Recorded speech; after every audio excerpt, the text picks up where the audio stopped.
Hi guys, welcome back to my channel. It's G from Happiness and Crafting. So today I thought I'd start off the week making a bit of a mess. So I'm having a bit of a play this morning.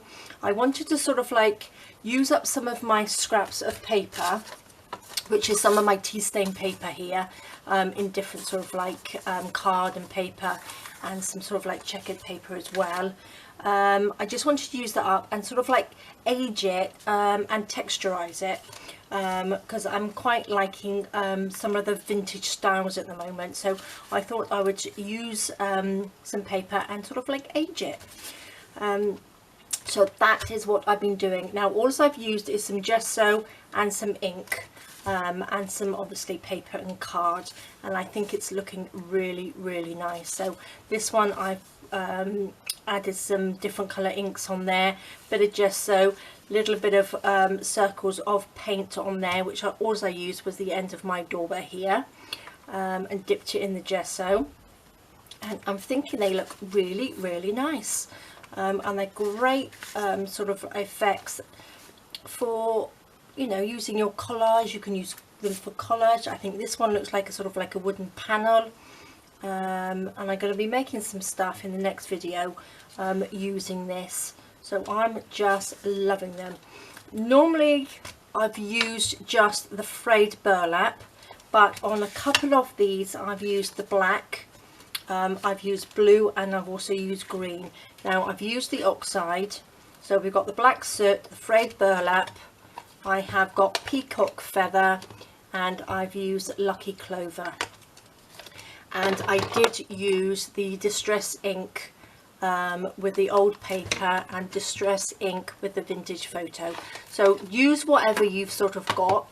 I tried to sort of like wanted to add a little bit of green to see if I could sort of like get that verdigris sort of effect on it, which is not too bad.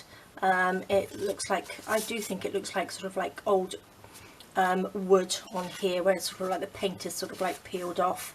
So I've got lots of bits on here, and I think they look really nice. So just use all your textures. I've just daubed on, this is a little bit of wood which I've just dipped in the gesso and made little circles. I've just done little lines on there, so it's really simple, and I think they look really effective as little bits of ephemera. You can stick little pictures over the top. I'll be making some stuff with it anyway, so I'm just going to show you quickly how I did it. So these look really lovely. I'm really pleased with them. I do have some here somewhere which I have already done, which are these bits on here, because you want to make sure that your gesso is really dry before you start inking it. So I've got those pieces ready, but I'm just going to show you how simple it is. I've got the gesso here, which I use which is the gesso.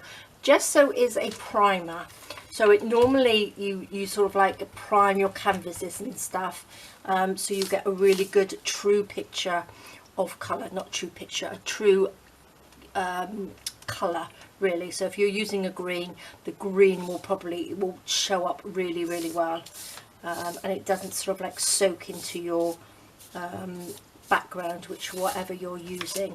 So they use a primer for lots and lots of things, and I just love it on paper. I always have. So just do a very light paint over the top, sort of like almost like a dry brush, and again I'm going to do it on this one. Just go over it really lightly like that, not that you can really see it too well. And I'm going to do this little one here. This one is a better one, you can see, just over the top like that. You want some of the paper obviously to see through, because that's where the ink is going to go. Now the gesso sort of like resists the ink, so I think that's why it gives you that lovely old sort of look. Now I'm going to just use the end of this. I'm going to get a little bit of paint. I've just got my lid here, and just dip it in. So whatever shapes you've got, bottles or lids of all sorts of things, use those, and it just gives you a lovely sort of like texture to it on top. You can use mesh, you can use stencils, whatever you've got, use that. but I want them to sort of look a little bit woody, so I'm just sort of like adding sort of like little bits on here, a little bit of the dowel which I'm just going to dip in and just go through it, so they almost look like little nail heads in the wood. So you can use all sorts of things on here, and they look really good. So I'm going to leave those to dry. Let me just put this out of the way so I don't make a big mess. Pop these over here to dry, and I've got some here which I've already done. So this is just another piece. These are just scrap bits of paper. Because you're inking it, you don't want your paper too big, so you don't want great big pieces of paper, because you're just your arm will be aching from inking the paper. So just try and sort of like pick the smaller pieces that you've got. So I just sort of like ink these up. So let's take this one.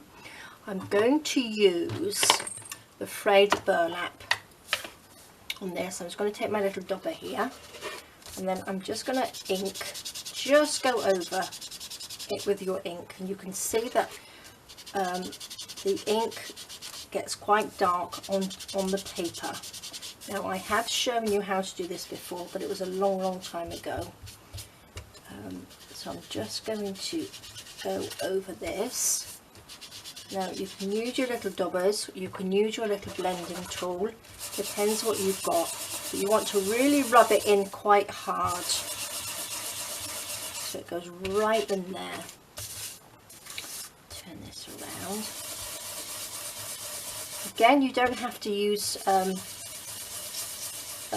the sort of like vintage inks. You can use nice bright inks as well, and you can do this on just plain white paper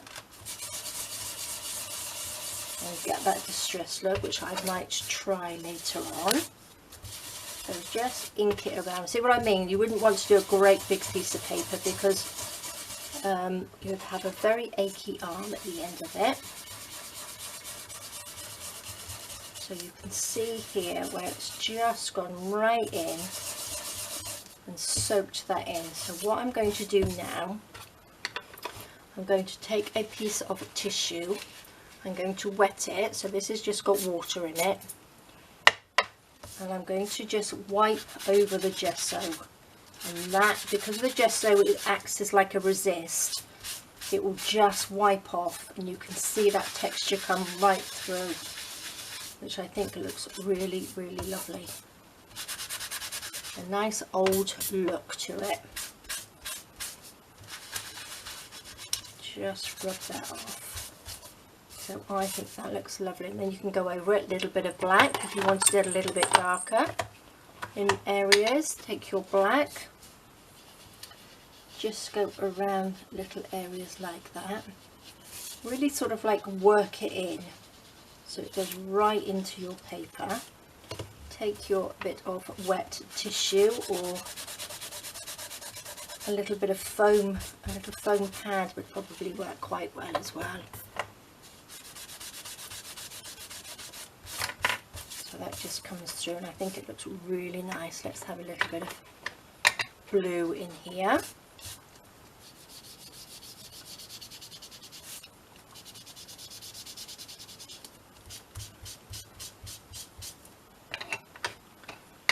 Lids back on. Just to need a bit of a clean tissue, I think, really. A little bit of water, and just go over that, so it just gives that lovely hint of blue underneath, like that. And I think that looks so good.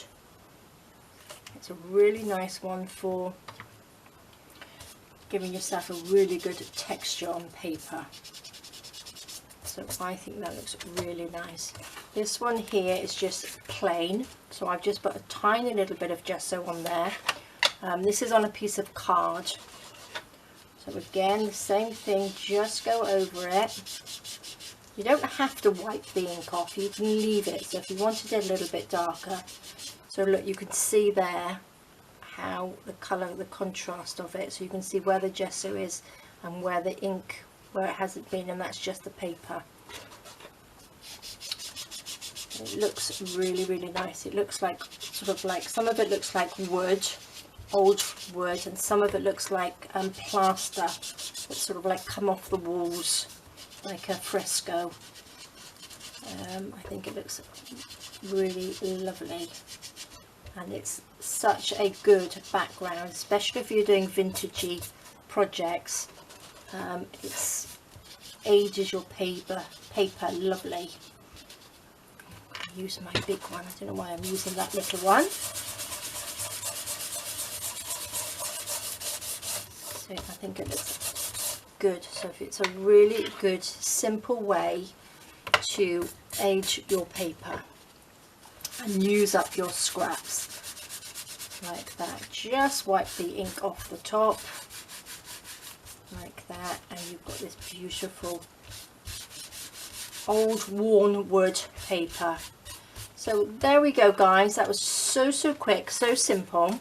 You just need some gesso and some ink and some of your scrap bits of paper, and that's it.